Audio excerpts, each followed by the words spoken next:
দর্শক আমন্ত্রণ যমুনা টেলিভিশনের ডাকসু নির্বাচন নিয়ে আরেক বিশেষ আয়োজন ইয়েস টু পলিটিক্সে। এবং এই পডকাস্টে আজকে আমাদের সঙ্গে জয়েন করেছেন ডাকসু ফর চেঞ্জ প্যানেল থেকে ভিপি প্রার্থী বিন ইয়ামিন মোল্লা। ইয়ামিন, আপনাকে স্বাগত আমাদের ইয়েস টু পলিটিক্সের পডকাস্টে। যমুনা টেলিভিশনকেও শুভেচ্ছা আমাকে আমন্ত্রণ জানানোর জন্য ডাকসু ফর চেঞ্জ প্যানেল থেকে। জি ইয়ামিন, একটা বিষয়, আমাদের প্রোগ্রামের নামই হচ্ছে ইয়েস টু পলিটিক্স। একটা জেনারেশন বড় হয়েছে পলিটিক্সকে নো বলে, সেই জায়গা থেকে আমরা এখন বলছি ইয়েস টু পলিটিক্স। আপনার আসলে গ্রোন আপটা কেমন ছিল রাজনীতিতে, হাতে খড়িটা এবং মাঠ পর্যায়ে যে রাজনীতি করেছেন, বিশেষ করে এই যে ডাকসু নির্বাচন, এই নির্বাচনটা যে দরকার সেটা সবার আগে প্রথম আপনি রেজ করেছিলেন এবং এটার জন্য আপনি আন্দোলনও করেছেন, যার পরিপ্রেক্ষিতে এই যে আজকে আমরা যে নির্বাচনের যে ডামাডোল চলছে সেটা পেয়েছি। সব কিছু মিলে আপনার শৈশব থেকে যদি বলেন। আমি যখন ঢাকা বিশ্ববিদ্যালয়ে প্রথম ভর্তি হই হলে, তখন আমিও ছাত্রলীগের নির্যাতন নিগ্রহের শিকার হয়েছি। তখন আমার কাছে যেটা মনে হতো যে এই যে ইউনিভার্সিটিতে একটা ছেলে বা একটা মেয়ে সপ্তাহে 7 দিনের ভিতরে তার প্রায় 5 দিন 4 দিন এবং 24 ঘন্টার ভিতরে তার 5-7 ঘন্টা টাইম তাকে এই যে একটা লেজুর ভিত্তির রাজনীতির পিছনে, ক্ষমতাসীনদের পিছনে ব্যয় করতে হচ্ছে, এবং এটা কিন্তু নন প্রোডাক্টিভ, এটা কিন্তু তার কোনো প্রোডাক্টিভিটির কাজে আসতেছে না। আবার আরেক দিক থেকে তার মূল্যবান কর্মঘণ্টা নষ্ট হচ্ছে। আরেক দিক থেকে এই যে একটা অত্যাচার, শারীরিক এবং মানসিক নির্যাতন তার উপরে হচ্ছে। তখন থেকে আমার কাছে মনে হতো যে এই সিস্টেমটাকে চেঞ্জ করতে হবে। এবং আপনি যেটা কথা বললেন যে আই হেট পলিটিক্স থেকে ইয়েস টু পলিটিক্স, সেই জায়গাটা যদি আসি, 2018 সালের কোটা সংস্কার আন্দোলন দিয়ে আসলে আমার সেই সময়ের আমি কেন্দ্রীয় যুগ্ম আহ্বায়ক ছিলাম এবং আন্তর্জাতিক বিষয়গুলো সমন্বয় করতাম। আমার ছাত্রদের জন্য কাজ করা শুরু, এবং একটা পর্যায়ে তখন মার খেয়ে নূর ভাই হাসপাতালে, রাশেদ ভাই, ফারুক ভাইরা, মশিউর, তারা জেলখানায়। তো সেই সময় আসলে আন্দোলনের মূল দায়িত্ব আমাকে নিতে হয়েছে। সো একদিকে তখন ইন্টারন্যাশনাল অ্যাফেয়ার্স মেনটেন করতাম, আরেকদিকে সংবাদ সম্মেলন করতাম, বক্তব্য দিতাম। তখন আসলে মানে বুকে ফু দিয়ে কালিমা পরে আসলে প্রোগ্রামগুলোতে আসতাম, কারণ তখন যদি কোনোভাবে ধরতো তাহলে হয়তো একদম শেষ করে ফেলতো। আর রাজনৈতিক পথযাত্রা যেখানে আনুষ্ঠানিকভাবে শুরু, সেটা ডাকসু নির্বাচনের পরে। আমি 19 সালে ডাকসু নির্বাচনে এফ রহমান হলের ভিপি পদ প্রার্থী ছিলাম। নির্বাচনের পরে প্রায় মাস 3 পরে তখন নূর ভাই ডাকসুতে বসে বলছিলেন যে আমি তো ডাকসুর ভিপি হয়েছি, তো সেক্ষেত্রে আমার প্রতি মানুষের একটা এক্সপেকটেশন বা একটা দায়বদ্ধতা। আর এই সময় বৃহৎ রাজনৈতিক শক্তিগুলো তারা কোনো প্রতিবাদ করতে পারছে না, সেই অর্থে বিএনপি, জামাত, কেউ সেটা সে সময়ের বাস্তবতাটা এরকমই ছিল যে ছাত্রলীগের অনুমতি ছাড়া গাছের পাতা নড়তো না, একটা পাখি উঠতো না ক্যাম্পাসের উপর দিয়ে, এই রেটোরিকটা ছিল আর কি। তো তিনি বলতেন যে আমি তো কাজ করব, আর এখন তো কোটা তো বাতিল করে দিচ্ছে, তাহলে আপনারা কী করবেন? আমরা চাইলে মানবাধিকার সংগঠন বা রাজনৈতিক সংগঠন বা বিভিন্ন কিছু করতে পারি, বা চাইলে আপনারা নিজ নিজ টেবিলে ফিরে গিয়ে আপনারা পড়াশোনা করতে পারেন।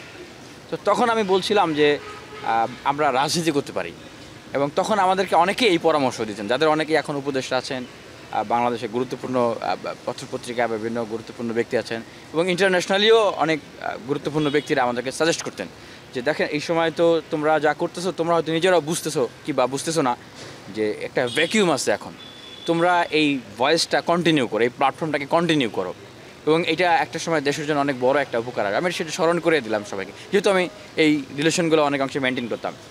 তখন আমি বলতেছিলাম যে 56 বছরের বাংলাদেশ, আমাদের যে মুক্তিযুদ্ধের যে কাঙ্ক্ষিত লক্ষ্য ছিল সাম্য, মানবিক মর্যাদা এবং সামাজিক ন্যায় বিচার, সেটা তো বাস্তবায়ন হয় নাই। আমরা পেশি শক্তি এবং কালো টাকার বাইরে আমরা একটা স্ট্যান্ডার্ড রাজনীতি আমরা বাংলাদেশে দিতে পারি। আর তখন ওই বিভিন্ন ছাত্র সংগঠনের সমালোচনা করা হতো। তাই বলতাম যে ভাই, সমালোচনা তো করাই যায়, তাহলে একটা বেটার অল্টারনেটিভ তো দিতে হবে। আমি সমালোচনা করতেছি অমুক খারাপ তমুক খারাপ, কিন্তু আমি একটা বেটার অল্টারনেটিভ দেবো না? তো আমরা একটা রাজনৈতিক ছাত্র সংগঠন করি, এবং যেটা সবার চেয়ে ভালো হবে, শ্রেষ্ঠ হবে, আপডেটেড হবে। এবং তখন অনেকে বলতেছিল যে আমাদের পরিবার পরিজন তারা তো আসলে আমাদের মুখের দিকে তাকায় আছে, অসুস্থ বাবা মা বোন বিয়ে দিতে হবে। তখন আমি বললাম যে আমরা একটা সুযোগ পেয়েছি 56 বছর পরে। মুক্তিযুদ্ধের সময় যেরকম তরুণ তরুণীরা যুদ্ধে গিয়েছেন, তারা যে জীবন নিয়ে ফিরবেন সেটা তো তারা জানতেন না। তো আমরাও এখন অনেকে বলছে যে আমাদের ক্যারিয়ার কী হবে। আমি বলছিলাম যে আমরা একটা সুযোগ পেয়েছি, তো এই সুযোগটা আমরা কাজে লাগাইতে পারি। দেশের জন্য প্রয়োজনে আমরা আমাদের ক্যারিয়ারকে স্যাক্রিফাইস করলাম। তো আমার এই কথাটা তখন সবাইকে উদ্বেলিত করেছিল, এবং আমরা সবার হাতে হাত রেখে আমরা তখন কমিটমেন্ট করি। তো এই যে আমাদের যে কমিটমেন্টটা, আমাদের যে শপথ, এই শপথ থেকেই আসলে এই তরুণদের প্রতি আমাদের যে আনকম্প্রোমাইজিং একটা যাত্রা, এবং এই যে এতবার মার খাওয়া, আবার উঠে দাঁড়ানো, সকালে মার খেলে বিকেলে বিশ্ববিদ্যালয়ে প্রতিবাদ করেছি, মার খেয়ে হাসপাতালে গিয়েছি, হাসপাতাল থেকে এসে বিশ্ববিদ্যালয়ে প্রতিবাদ করেছি, মামলা দিয়ে জেলে নিয়েছে, জেল থেকে এসে বিশ্ববিদ্যালয়ে প্রতিবাদ করেছি। অনেকেই বলতো যে ভাই মানে তোমরা তো ডেসপারেট হয়ে গেছো, তোমাদেরকে পরিবার সংসার নাই, তোমরা চাকরি বাকরি ব্যবসা বাণিজ্য বিয়ে সাথে এগুলো করবো না। কিন্তু এই যে আমাদের যে পিছু টান ছিল না, কারণ আমরা তো শপথ করেছিলাম। তো যারা আসলে একটা সিস্টেমেটিক রাজনীতি করতেন, সংগঠন ছিল, তাদের তো অনেক কিছু হিসাব করতে হয়েছে যে হ্যাঁ আমরা এই পদক্ষেপটা নিব, আমরা এই কর্মসূচিটা করবো, এটা ড্যামেজটা কী হবে, এটা আমরা রিপেয়ার করতে পারবো কি না। কিন্তু আমরা তো পুরোই ছিলাম একরকম ডেসপারেট, বলতে গেলে বিপ্লবী যাদেরকে বলা হয়, যারা আসলে ফলাফল কি হবে সেটা চিন্তা করে না, যারা একটা ফলাফলকে এক্সপেকটেশন করে এবং সেটার জন্য কাজ করে যায়, নিজের জীবনকে বিপন্ন করে। তো আমরা অনেকটা সেইভাবে করেই কাজ করে গেছি।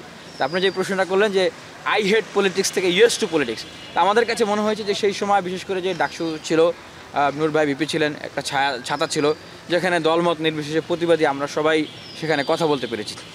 এবং তারপরে বিশ্ববিদ্যালয়ে আমরা এই দীর্ঘ সময় কিন্তু কথা বলেছি, শিক্ষার্থীদের পাশে দাঁড়িয়েছি।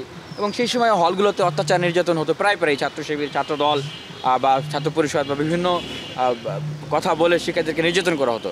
তো তখন এমন সময় গিয়েছে যে কেউ প্রতিবাদ করে নাই। মানে সেই যদি বলি যে মানে আবরার ফাহাদ থেকে ফুলপরি অনেক ঘটনায় আমরা কিন্তু প্রতিবাদ করেছি। মানে মানে বললে এটা হয়তো অনেকেই অনেকের কাছে অবাক মনে হতে পারে যে সত্যিকার অর্থেই মানে কালিমা তো এবার পড়ে যেহেতু মুসলমান, বুকে ফু দিয়ে সাংবাদিকদেরকে বলতাম যে ভাই আমাদের উপরে যদি হামলা হয় তাহলে অন্তত আপনারা একটা ভিডিও করেন, কারণ আমাদের তো আর কোনো আশ্রয় ছিল না। আর ভিডিওটা এই জন্য করবে যে অন্তত মানুষের কাছে যেন মেসেজগুলো যায় এবং মানুষ যেন উদ্বেলিত হয়। সেই সময়গুলো অতিবাহিত করেছি, কাজ করেছি এবং মনে করি যে এই যে 18-র কোটা সংস্কার থেকে এই 24-এর যে অভ্যুত্থান পর্যন্ত এই যে মানে পটভূমিগুলো, মানে নো পলিটিক্স বা আই হেট পলিটিক্স থেকে ইয়েস টু পলিটিক্স, একটা প্রজন্মকে আসলে উদ্বুদ্ধ করা এবং একটা অভ্যুত্থান সাধন করা, সেটা আমার মনে হয় যে আমাদের বা আমি যদি ব্যক্তিগতভাবে বলি আমার জীবনের একটা বড় তৃপ্তি। কারণ আমি 8বার ছাত্রলীগের হামলার শিকার হয়েছি। আমার বন্ধুরা যখন ক্লাস করতে আসতো আমি তখন মামলার হাজিরা দিতাম। আমার 12টা মামলা ছিল। এটা শেখ হাসিনার একটা মানে ডিজিটাল একটা ওয়েপেন ছিল যে কারোকে লাইফ ক্র্যাক করে দিতে হবে, তাকে মামলা দিয়ে দাও 10-12টা 15টা 20টা, তাহলে সে শেষ। কারণ আপনার মাসে যদি আপনার 8 থেকে 10 দিন 15 দিন কোর্টে হাজিরা দিতে যেতে হয়, আপনার তো লাইফ শেষ, আপনি কি করবেন? আমার ক্যারিয়ারও তো শেষ, ক্যারিয়ারও শেষ, সব শেষ। এই জন্যই কিন্তু সেই সময় অনেকে বিদেশে চলে যেত। আর আমাকে 4বার গ্রেপ্তার করা হয়। মোদি বিরোধী আন্দোলনের সময় 6 মাস জেলে রাখা হয় এবং ফ্যাসিবাদ বিরোধী ছাত্র ঐক্যের ঘোষণা যখন আমি দিই রাজু ভাস্কর্য থেকে, তারপরে আমাকে 7 মাস সলিটারি কনফাইনমেন্টে রাখে। তো এই যে মানে 7 মাস মানে আমি জীবন মৃত্যুর মাঝামাঝি একটা জায়গায়, ইহকাল পরকালের মাঝামাঝি একটা জায়গায় আমাকে রাখা হয়েছিল। তো এখন এক মানে শান্তি প্রশান্তির জায়গাটাই যে বিশ্ববিদ্যালয় মুক্ত হয়েছে, বাংলাদেশ মুক্ত হয়েছে, আমরা নিজেরা মুক্ত হয়েছি। এখনকার যে লক্ষ্য যে এই বিশ্ববিদ্যালয়ে নতুন করে যেন আর সেই পেশি শক্তি, কালো টাকার রাজনীতি, দখলদারিত্বের রাজনীতি ফিরে না আসে, আমরা একটা একাডেমিক এক্সেলেন্সের দিকে যাই। ওই যে যেটা বললাম যে সেই শুরু থেকেই যে ভাবনাগুলো ছিল, সেজন্যই আমার কাছে মনে হয়েছে যে এর একমাত্র বাস্তবসম্মত সমাধান হচ্ছে ছাত্র সংসদ নির্বাচন।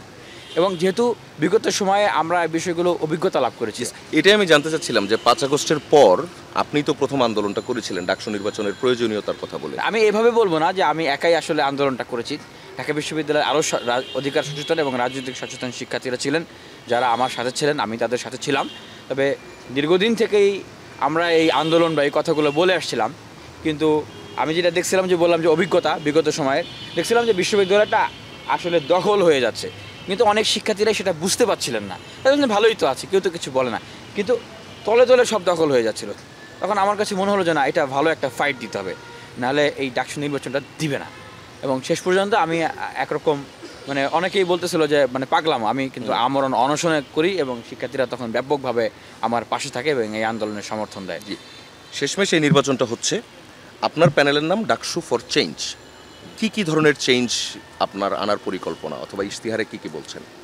প্রথম যে চেঞ্জটা যেটা আমি বলতে চাই যে আমাদের যে panel DUCSU for change, vote for change, যে আমরা আর বিগত দিনের পেশিশক্তি এবং কালো টাকার যে রাজনীতি, সেই পেশিশক্তি এবং কালো টাকার রাজনীতিতে আমরা যেতে চাই না, দখলদারিত্বের রাজনীতিতে যেতে চাই না। এবং এটা শুধু ওই বক্তব্যের জন্য বলার জন্য বলা না বা ভোট পাওয়ার জন্য বলা না, এইটা আমি আমার হৃদয়ে মন প্রাণ থেকে আমি ধারণ করি।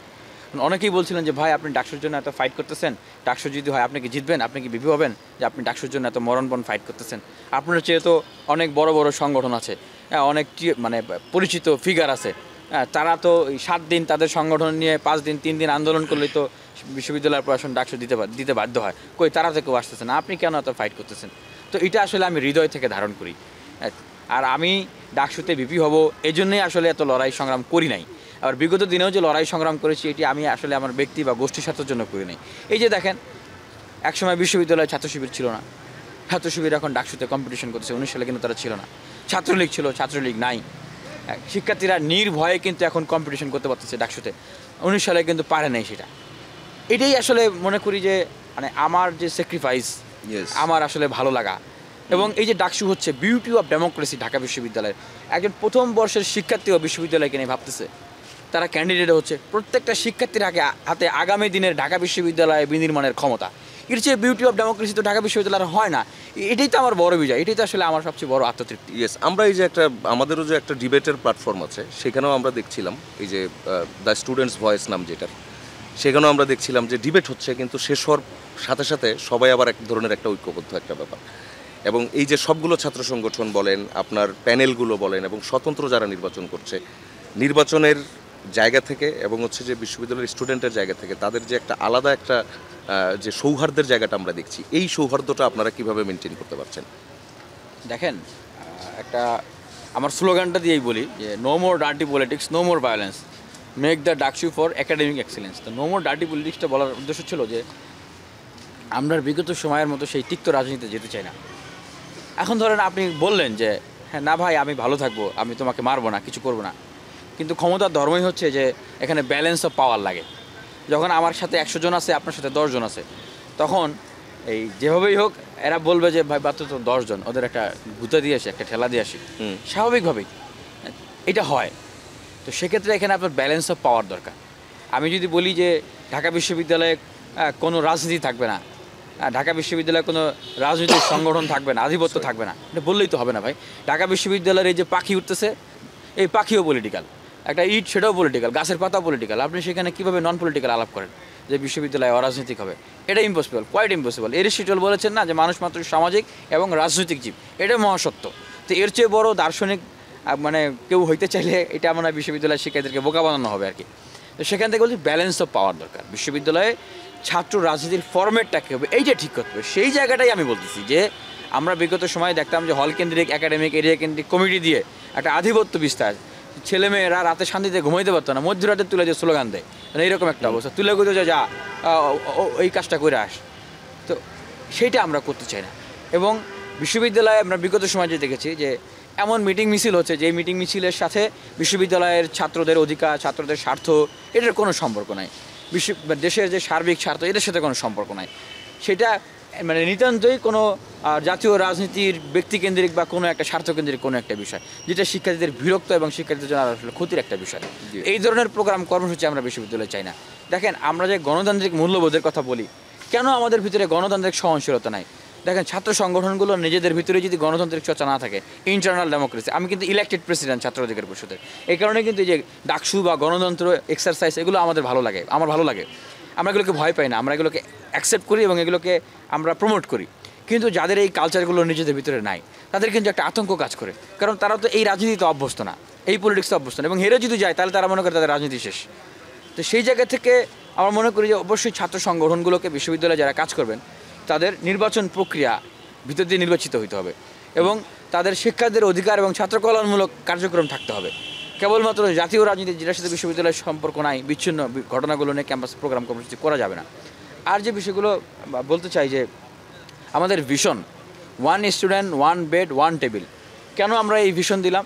কারণ আমরা দেখেছি যে এই যে আবাসন সংকট, এই সংকটটা থেকেই আসলে সকল সমস্যার সূচনা। বিগত সময়ে এটাকে আর্টিফিশিয়ালি তৈরি করে রাখা হতো, ছাত্ররা ভর্তি হইতো, পরে বড় ভাইদের কাছে যাইতো যে ভাই সিট পাই নাই, আপা সিট পাই না, আমাকে সিটের ব্যবস্থা করেন। এই যে তোরা তো সিট দিলাম, এবার আমার মিছিলে আস, নাহলে তোরা থাকতে দেওয়া হবে না।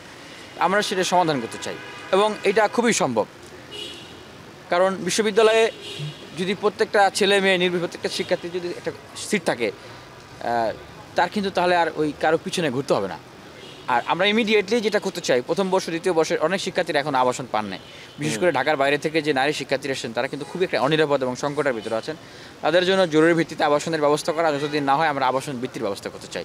এবং যেটা করতে চাই যে আমাকে যদি শিক্ষার্থীরা ম্যান্ডেট দেয়, আমি তাদেরকে এই কনফিডেন্স দিতে পারি, এই ভরসাটা তারা আমার উপর রাখতে পারেন।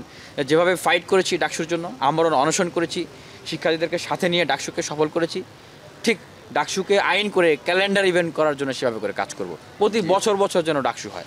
অনেক পরিবর্তনই হবে না, এটা সত্য, কিন্তু প্রতি বছর বছর ডাকসু হলে ধারাবাহিকভাবে গুণগত পরিবর্তনগুলো আমরা যেগুলো ইশতেহারে দিচ্ছি প্রায় সব ছাত্র সংগঠন, এগুলো কিন্তু ধীরে ধীরে বাস্তবায়ন হবে। এবং আমরা আরও যে কাজটা করতে চাই, যেটা শিক্ষার্থীদের সাথে যখন কথা বলেছি তারা বলেছে যে ভাই, এই খাবারের যে সমস্যাটা বিশ্ববিদ্যালয়ে, মানে বেঁচে থাকার জন্য খাবারের মানটা উন্নয়ন করতে হবে। আমরা মনে করি যে ভর্তুকি দিয়ে হলেও খাবারের মান উন্নত করতে হবে। বিশ্ববিদ্যালয়ে এই ধরনের পরিস্থিতি, খাবারের জায়গায় এটা আসলে হতে পারে না। এবং আমরা আরও যেটা মনে করি যে full free scholarship for every student, এটা আমাদের একটা ভিশন। কেন দেখেন, বাংলাদেশ থেকে লক্ষ লক্ষ কোটি কোটি টাকা বিদেশে পাচার হয়ে যাচ্ছে, তারপরে হাজার হাজার লক্ষ লক্ষ টাকা বিভিন্ন উন্নয়ন কাজের জন্য, দেশের উন্নয়নের জন্য প্রজেক্ট দেওয়া হচ্ছে, ইনভেস্ট করা হচ্ছে, কিন্তু হিউম্যান রিসোর্স ডেভেলপমেন্টের জন্য বা জাতি গঠনের জন্য রাষ্ট্রের কি সেই ধরনের তৎপরতা বা উদ্যোগ বা ব্যবস্থাপনা আছে? নাই। কিন্তু তো ঢাকা বিশ্ববিদ্যালয়ে যেখানে মেধার পরীক্ষা দিয়ে এরকম একটা আর্থসামাজিক অবস্থায় এই ছেলেমেয়েরা এই পর্যন্ত আসতে পারে, তাদেরকে যদি আমি ফুল ফ্রি স্কলারশিপ দিই, তাদেরকে যদি এই চিন্তাটা না করতে হয় যে আগামীবেলা আমি কী খাবো, আমি কী দিয়ে বই কিনবো, কী দিয়ে আমি ভর্তি হবো, এই চিন্তা যদি তাদেরকে না করতে হয়। কারণ দেখেন, ম্যাক্সিমাম ঢাকা বিশ্ববিদ্যালয়ের শিক্ষার্থীরাই কিন্তু নিম্নবিত্ত নিম্ন মধ্যবিত্ত পরিবারের, এই ডিম বেচে, মুরগি বেচে বা এই মানে গায়ে খেটে কিন্তু খরচ পাঠায়। তো তাদের যদি খরচও কিন্তু খুব বেশি লাগে না, এই অল্প খরচটা যদি ফুল ফ্রি করে দেওয়া হয়, তাহলে আমার মনে হয় যে এটা বাংলাদেশের উন্নয়নের জন্য এটা কোনো অংশে কম ভূমিকা রাখবে না। আর এটা ইমিডিয়েটলি আমরা যেভাবে করতে চাই যে এটা যাদের অনার্স হয়ে গেছে বা মাস্টার্স হয়ে গেছে তাদেরকে আমরা ইন্টার্নশিপ এবং অন্য যারা আছে on campus part time job এবং আউটসোর্সিং, এটা কিন্তু খুব কঠিন কোনো কিছু না, এটা কিন্তু সহজেই করা যায়। আমরা এই কাজগুলো করতে চাই। এরপরে দেখেন যে ঢাকা বিশ্ববিদ্যালয়ে পড়াশোনা করে বলে থাকে বেকার, আত্মহত্যা করতেছে অনেকেই। এবং দেখেন বাংলাদেশের বড় বড় প্রতিষ্ঠানগুলো বলতেছে যোগ্য লোক পায় না। তাহলে এই যে একটা খাপছাড়া জায়গা, এটাকে বলা হয় যে একাডেমিয়া ইন্ডাস্ট্রিয়াল রিলেশন, যেটা বাংলাদেশে নাই, ঢাকা বিশ্ববিদ্যালয়ের মধ্যে একটা প্রতিষ্ঠানে নাই। আমরা যেটা করতে চাই, বিশ্বের উন্নত প্রতিষ্ঠান এবং বাংলাদেশের বড় বড় প্রতিষ্ঠান, সরকার, তাদের সাথে কন্ট্যাক্ট করে একাডেমিয়া ইন্ডাস্ট্রিয়া করে আমরা শিক্ষার্থীদেরকে সেইভাবে করে তৈরি করতে চাই যেন ঢাকা বিশ্ববিদ্যালয়ে যে কোনো একটা সাবজেক্টে একজন শিক্ষার্থী ভর্তি হয়েছেন, ভর্তি হওয়ার পরে তার আবার যে চাকরি নিয়ে যে একটা চিন্তা, সেটা যেন তার আর কোনো রকম করতেই না হয়। ভর্তি হয়েছেন মানে উনি তার ভবিষ্যৎ জীবনের সহজ একটা জায়গায় তিনি ঢুকে গিয়েছেন। এবং আমরা আরও যে কাজ করতে চাই, ঢাকা বিশ্ববিদ্যালয়ে দেখেন এই যে রেজিস্ট্রার বিল্ডিং, প্রশাসনিক জায়গাগুলো মনে হচ্ছে যে একটা গোলক ধাঁধার ভিতরে ঢুকে গেছে। এগুলোকে আমরা অটোমেশন, ওয়ান স্টেপ সার্ভিসের জায়গায় নিয়ে আসতে চাই। আমরা আরও যে কাজ করতে চাই, বিশ্ববিদ্যালয়ে দেখেন উন্মুক্ত একটা জায়গা, মানে যে যেদিক দিয়ে পারতেছে ঢুকতেছে, ভবঘুরে, তারপর মাদকাসক্তরা ঘুরে বেড়াচ্ছে, নারী শিক্ষার্থীরা প্রায় অর্ধেক, তাদের নিরাপত্তা নাই। তো সেই জায়গাটায় আমরা মনে করি যে বিশ্ববিদ্যালয়ের এই নিরাপত্তা ব্যবস্থাটাকে আরও শক্তিশালী করা এবং এই ওপেন স্পেসটাকে ক্লোজে নিয়ে আসা, একাডেমিক প্রিমিস, তারপর প্রশাসনিক জায়গা এবং ক্লোজ ডোর শিক্ষার্থীদের জায়গাগুলো, এগুলোকে সীমিত করে নিয়ে আসে। এখানে কোনো যে কেউ আসলে যেন ঢুকতে না পারে। দেখেন ঢাকা বিশ্ববিদ্যালয়ে ককটেল বিস্ফোরণ হয়েছে, কারা করেছে বলতে পেরেছে এখনও বিশ্ববিদ্যালয় প্রশাসন বর্ণনা নাই। ঢাকা বিশ্ববিদ্যালয়ের টিএসসিতে ছাত্র শিবিরের ফেস্টুনে সেখানে করা হলো, ভেঙে ফেলা হলো, কারা করেছে বিশ্ববিদ্যালয় প্রশাসন কিন্তু বলতেছে না। এখন এখানে কিন্তু আবার প্রশ্ন তৈরি হয়ে যায়, তাহলে বিশ্ববিদ্যালয় প্রশাসন ব্যবস্থা কেন নিচ্ছে না, কারা এগুলো আসলে এগুলো কারা করতেছে। এই যে পরিস্থিতি, মানে ঢাকা বিশ্ববিদ্যালয়ে এই ধরনের পরিস্থিতি ক্রিয়েট করা যায়, যেই পরিস্থিতিগুলো আবার ঢেকে রাখা হয়। দেখেন ঢাকা বিশ্ববিদ্যালয়ে স্বাধীনতার পর থেকে কতগুলো হত্যাকাণ্ড হয়েছে, মানে এমন একটা রেটরিক দাঁড়ায় গেছে যে ঢাকা বিশ্ববিদ্যালয়ে তুমি কাউকে খুন করবা, ঢাকা বিশ্ববিদ্যালয়ের ভিতরে এসে খুন করো, তার এটার বিচার হবে না। এই যে একটা অনিরাপদ জায়গা, আমি মনে করি যে এই জায়গাগুলোতে নিরাপত্তার জায়গাটাকে শক্তিশালী করতে হবে। এবং আমাদের ক্যাম্পাস প্রিমিসের বাইরে নারী শিক্ষার্থীদের যে হলগুলো, সুফিয়া কামাল হল, শেখ ফজিলুদ্দিন মুজিব হল, কুয়েত মৈত্রী হল, তাদের যে যাতায়াতের জন্য অলরেডি 5টা ইলেকট্রিক ভেহিকেল চলছে, আরও 40টা ইলেকট্রিক ভেহিকেল যেন সংযুক্ত করা যায়, এই জন্য আমি নিজেও কাজ করছি। আমি গ্রিন ফিউচার ফাউন্ডেশনের শুভেচ্ছা দূত, এই জায়গা থেকেই 5টা কাজ করতেছে। আরও যে উদ্যোগ আছে যে বিশেষায়িত রিক্সা, অধম পাই, বিশেষ পোশাকে ভাড়ায় তারা কাজ করবে বিশ্ববিদ্যালয়ে। আশা করি অনেকটা সমস্যা যান চলাচলের অভ্যন্তরীণভাবে সমাধান হবে। এবং আরও যে কাজটা করতে চাই আমরা, এটা হচ্ছে যে বাইরে থেকে যে ট্রান্সপোর্টেশনগুলো আছে, এই ট্রান্সপোর্টগুলোর সংখ্যা বাড়ানো, ট্রিপ বাড়ানো এবং অ্যাপস দেওয়া, যেন যে কোনো দুর্ঘটনার সময় আমরা খুব কুইক রেসপন্স তাদেরকে করতে পারি। এবং অ্যাপসে ক্লিক করলেই যেন একজন ছাত্রছাত্রী দেখতে পারেন তার বাসটা আসলে কোথায় আছে। এবং বাইরে যে স্টুডেন্টরা থাকে তারা যেন কোনোভাবে ফিল না করে যে তারা ঢাকা বিশ্ববিদ্যালয় থেকে দূরে আছে। এই জন্যে তাদের যে কোনো প্রয়োজনে ঢাকা বিশ্ববিদ্যালয়কে রিচ করা তাদের জন্য যেন কষ্টসাধ্য, এরকম তারা যেন ফিল না করে, এজন্য আমরা হেল্পলাইন করতে চাই। এবং পাশাপাশি আমরা আরও যেটা বলতে চাই যে ঢাকা বিশ্ববিদ্যালয়ে কিন্তু আপনার হচ্ছে অনেক রেগুলার স্টুডেন্টরা আছেন, ছেলে মেয়ে, তারা বিবাহ বন্ধনে আবদ্ধ, তাদের জন্য আমরা আলাদা আবাসনের ব্যবস্থা করতে চাই। এটা কিন্তু খুব টাফ কোনো কিছু না, তারা যেন তাদের কনজুগাল লাইফটা স্বাচ্ছন্দ্যে এখানে কাটাতে পারেন। এবং আমরা দেখি বেশ ইন্টারেস্টিং একটা বিষয়। এটা কি শুধু আপনাদের প্যানেল থেকে আপনারা বলছেন? এটা আমরাই বলেছি, এটা আর কেউ বলে না, আর কোনো প্যানেল থেকে এটা আসে নাই এখন পর্যন্ত? আর কোনো প্যানেল থেকে বলা হয়নি। একটু ব্যাখ্যা দিয়ে বলেন তো। দেখেন, ঢাকা বিশ্ববিদ্যালয়ে আমরা তো আসলে বিশ্ববিদ্যালয়ে যারা পড়াশোনা করেন তাদের অনেকেই কিন্তু বিবাহ বন্ধনে আবদ্ধ হয়ে যান। এটা কিন্তু ভালো জিনিস, হ্যাঁ।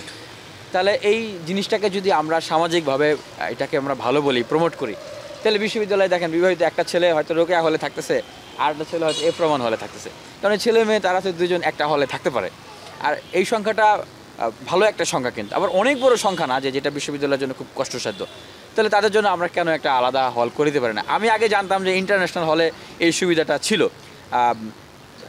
আদৌ ছিল কিনা আমি কনফার্ম হতে পারতেছি না, তবে আমি জানতাম আর কি। তো এরকম একটা সুবিধা হলে এটা তো খারাপ হয় না।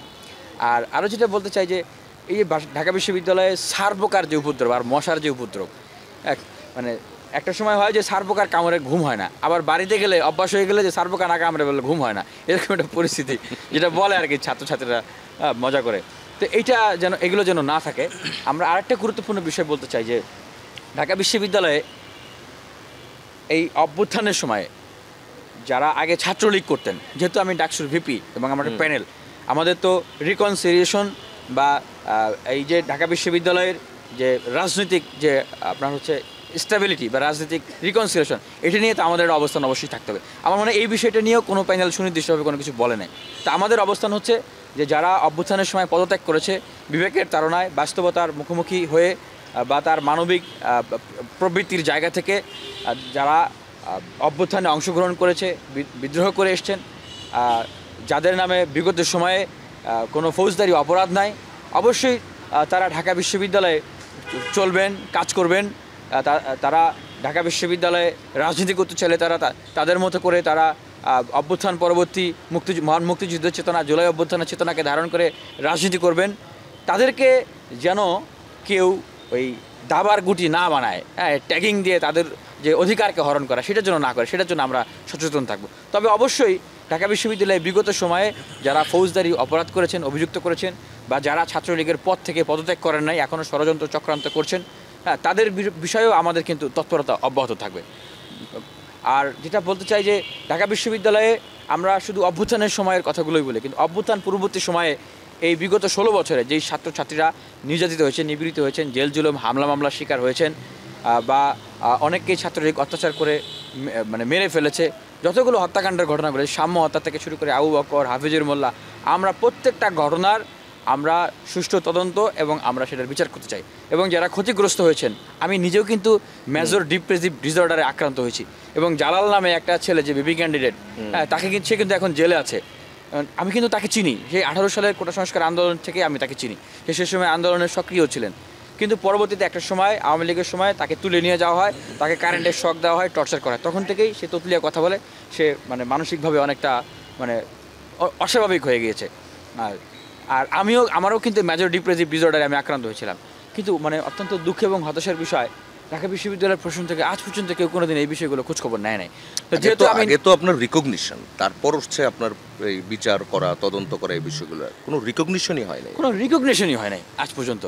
আমি কেন এই কথাটা বলছি? কারণ আমি তো নিজে ভিকটিম। আর আমি দীর্ঘ সময় ঢাকা বিশ্ববিদ্যালয়ে যারা রাজনীতি করেছেন দলমত নির্বিশেষে, যারা ছাত্র দল বলি বা বাম ছাত্র সংগঠনগুলো বলি, আরও যারা আমাদের সহযোদ্ধারা ছিলেন তাদের কথা বলি, যাদেরকে আমাদের সাথে একসাথে আমরা দেখেছি, তো আমি তো সেই জিনিসগুলো ফিল করি। হোক ভিন্নতা, কিন্তু সবাই তো সেই ফ্যাসিবাদী সময়ের লড়াই সংগ্রামের সহযোদ্ধা আমরা। তো আমি মনে করি যে সবারই সেই রিকগনিশনগুলো দেওয়া উচিত। কারণ ভবিষ্যতে যে ঢাকা বিশ্ববিদ্যালয় বা আজকে ঢাকা বিশ্ববিদ্যালয় আমরা কোথা থেকে পেলাম? তাদের এই অবদানের কারণেই তো আমরা পেয়েছি। তো এইটা আমরা করতে চাই। এবং এর পাশাপাশি আমরা আরও যে কাজগুলো করতে চাই, যে ঢাকা বিশ্ববিদ্যালয়ে দেখেন এই যে স্বাস্থ্য অবস্থা, একটা মেডিকেল সেন্টার আছে নাপা সেন্টার, যে যেই সমস্যা নিয়েই যাক এই একই ট্রিটমেন্ট দেয়। এই জন্য এটার নাম নাপা সেন্টার। নাপা সেন্টার, এটা তো উন্নয়ন করতে হবে ঢাকা এটা বিশ্ববিদ্যালয়। আপনারা স্যাটায়ার করে বলেন, রাইট? স্যাটায়ার করে বলি, এই ঢাকা বিশ্ববিদ্যালয়ে তো এরকম একটা মেডিকেল স্বাস্থ্য ব্যবস্থা এটা তো থাকতে পারে না। এবং আমরা ফার্মেসি স্থাপন করতে চাই বিভিন্ন হল পাড়ায়।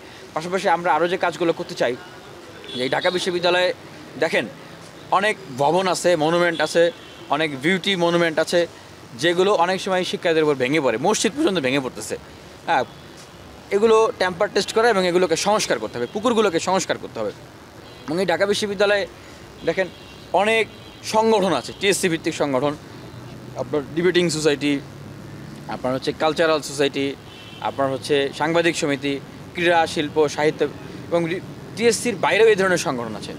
আমার কাছে মনে হয় যে এগুলো হচ্ছে ঢাকা বিশ্ববিদ্যালয়ের ডাইভার্সিটি, বিউটি, এগুলো ঢাকা বিশ্ববিদ্যালয়ের প্রাণ শক্তি। এগুলোকে আরও আপনার হচ্ছে কোঅপারেশনের জায়গায় নিয়ে আসা, আরও এগুলোকে সমৃদ্ধ করা, এবং অন্য বিশ্ববিদ্যালয় অন্য সংগঠন এরকম বা ইন্টারন্যাশনালি এর ধরনের যে সংগঠনগুলো আছে তাদের সাথে আরও বেশি কোলাবোরেশন করা, সেই কাজগুলো আমি করতে চাই।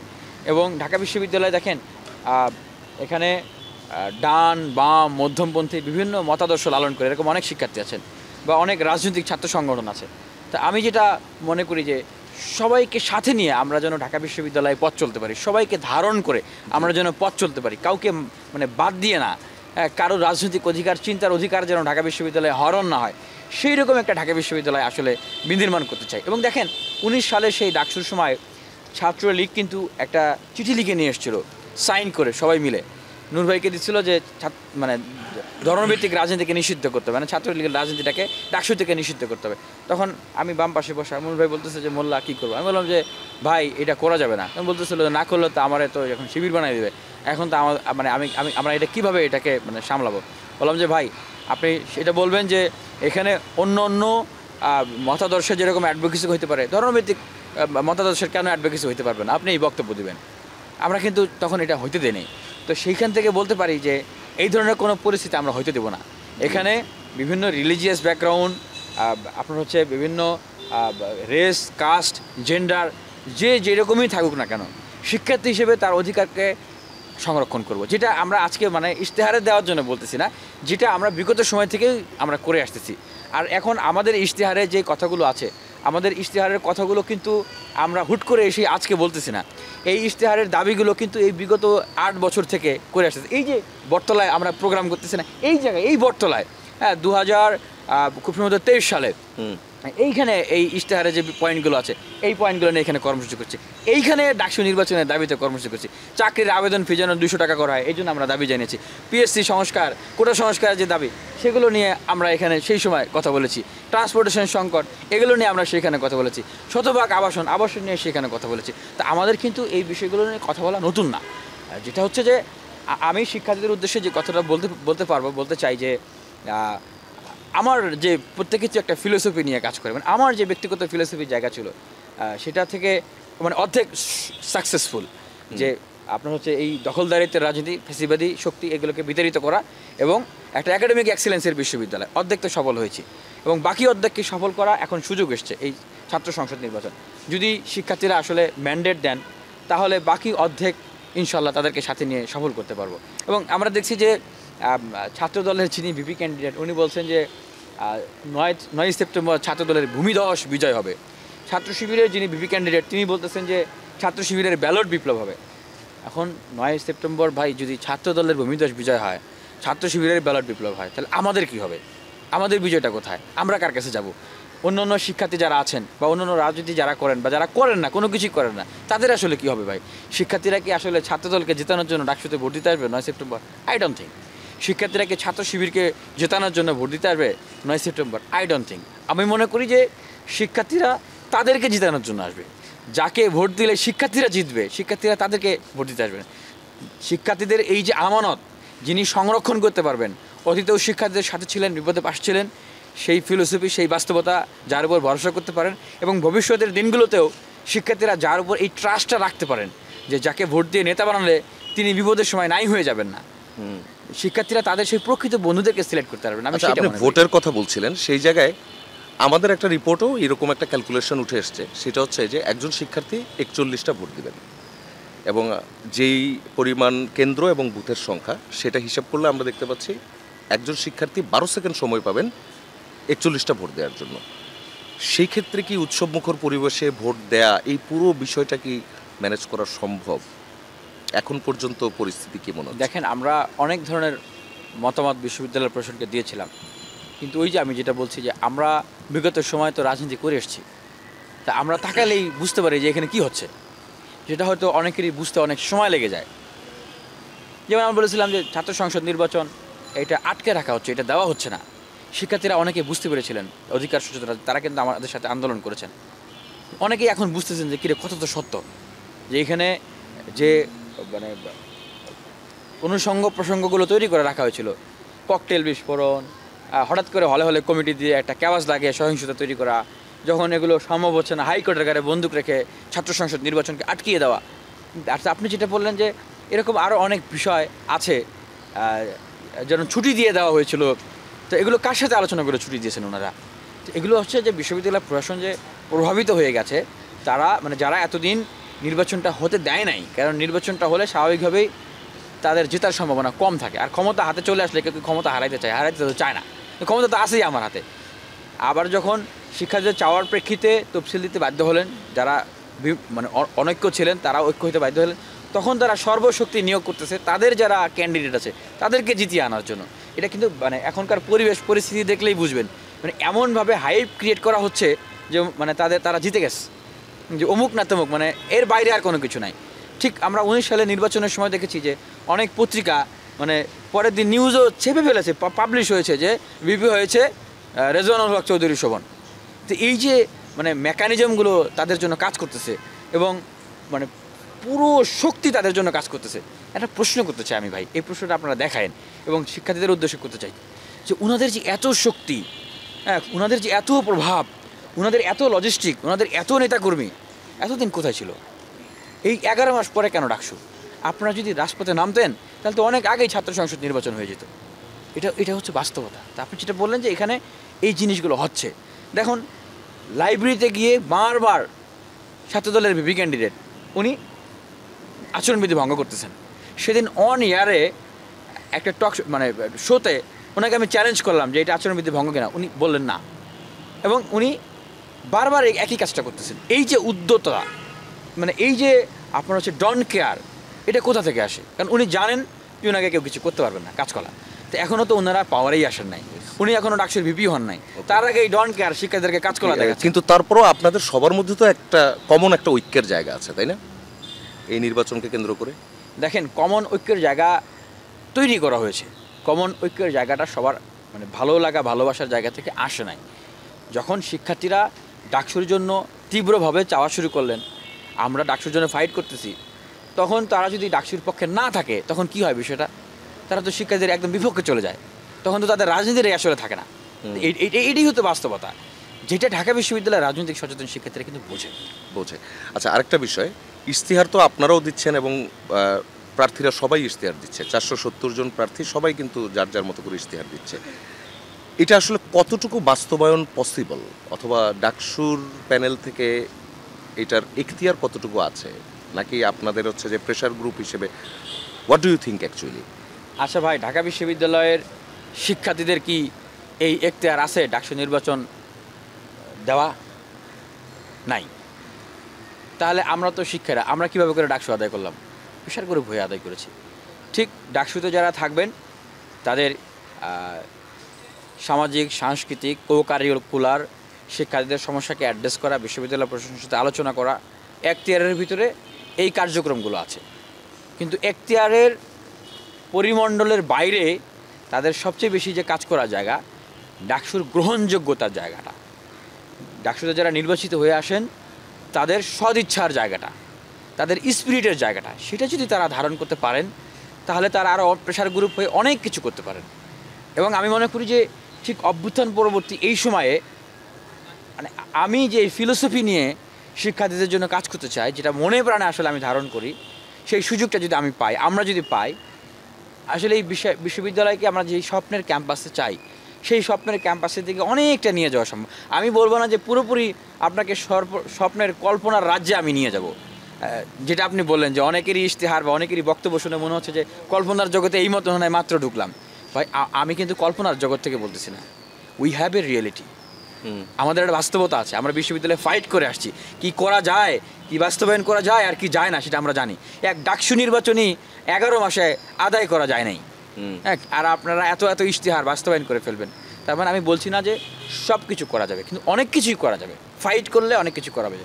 যেই প্রতিবন্ধকতাগুলো আসলে উপর থেকে দেখা যায় না, যেটা কাজ করার সময় আপনারা বুঝতে পারবেন। আর যেটা আমি আবারও বলছি যে আপনি পদে পদে কিন্তু আপনাকে প্রভাবিত করা হবে, কোনো প্রভাব আপনাকে সহযোগিতা করবে, কোনো প্রভাব আপনাকে বাধাগ্রস্ত করবে। তো সেক্ষেত্রে অবশ্যই সেগুলোকে মোকাবেলা করে শিক্ষার্থীদের জন্য কাজ করা। আমি মনে করি সেই অভিজ্ঞতাগুলো, যেহেতু 19 সালে ডাকসুতে যেই প্যানেল থেকে ভিপি হয়েছিলেন, সমাজসেবা সম্পাদক সহ কাজ করার সুযোগ হয়েছে, সেই অভিজ্ঞতাটাও এই সময় কাজে লাগাতে পারবো। জি, একদম শেষ প্রশ্ন, সেটা হচ্ছে ভোটারদের উদ্দেশ্যে যদি খুব সংক্ষেপে কিছু বলতে চান। ভোটারদের উদ্দেশ্যে যেটা বলতে চাই যে ভোটাররা অবশ্যই আমি যে অনুরোধটা করব যে সোশ্যাল মিডিয়ার হাইপ বা আনঅথেন্টিক সোর্সের যে খবর, সংবাদ, রেটরিক, এগুলোকে আপনারা ইগনোর করবেন। এবং ঢাকা বিশ্ববিদ্যালয়ের শিক্ষার্থী হিসেবে আমি এটা বিশ্বাস করি যে তারা অবশ্যই প্রত্যেকটা ক্যান্ডিডেটের অতীত এবং বর্তমান এবং তার যে ভবিষ্যৎ ভিশন, এগুলোকে দেখবেন, তিনি বিতর্কিত কিনা, তার উপর ভরসা রাখা যায় কিনা, এগুলোকে বিবেচনা করেই ভোট দেবেন, সেই প্রত্যাশাটা আমি রাখি। আর যেটা বলবো যে আমাকে যদি বিশ্ববিদ্যালয়ের শিক্ষার্থীরা নির্বাচিত করেন, তাহলে এই বিশ্ববিদ্যালয়ের প্রত্যেকটা শিক্ষার্থীর বিজয় হবে। আর শিক্ষার্থীদের উদ্দেশ্যে যে আরেকটি যে কথা বলতে চাই যে অনেক বড় ভাইরা, বড় আপুরা খাওয়াচ্ছেন, উপঢৌকন দিচ্ছেন, বকশিশ দিচ্ছেন। আমাকে অনেকে জিজ্ঞেস করতেছেন সাংবাদিক ভাইরা যে এটাকে কীভাবে দেখেন। এটা আসলেই দেখেন, এটা তো একটা মানে তাদের বিগত সময়ে শিক্ষার্থীদের জন্য কোনো অর্জন নাই, যেহেতু অর্জন নাই তারা এইগুলো করে আসলে শিক্ষার্থীদের মন জয় করার চেষ্টা করতেছে। তো এগুলো ঢাকা বিশ্ববিদ্যালয়ের শিক্ষার্থীরা বোঝেন। তো যদি দেয় তাহলে কি করবে, আমি বলবো যে ভাই যদি তোমাদেরকে গোপনে দেয় তোমরা কি করবা, তোমরা নিবা। আর অবশ্যই ভোটটা ঠিক তাকেই দিবেন যিনি আপনার এই আমানতকে রক্ষা করতে পারবেন, যিনি অতীতেও আপসহীন হয়ে অসীম অদম্য সাহস নিয়ে আপনার পক্ষে দাঁড়িয়েছেন, আপনার জন্য কথা বলেছেন, কাজ করেছেন, এবং ভবিষ্যতেও আপনার পক্ষে থাকবেন। সুবিধাবাদী হবেন না, ব্যক্তি স্বার্থ, গোষ্ঠী স্বার্থর ঊর্ধ্বে উঠে আপনার জন্য কাজ করবেন। জি, আপনার আমানতটা তাকেই দেবেন। জি, বিনিয়ামিন মোল্লা, আপনাকে অসংখ্য ধন্যবাদ। দর্শক, আমরা এতক্ষণ শুনছিলাম ডাকসু ফর চেঞ্জ প্যানেলের ভিপি প্রার্থী বিনিয়ামিন মোল্লার পডকাস্ট। আজকের ইয়েস টু পলিটিক্স এ পর্যন্তই শেষ করছি। দেখা হবে আগামীকাল ঠিক একই সময় অন্য কোনো প্রার্থীর গল্প শুনবো আমরা।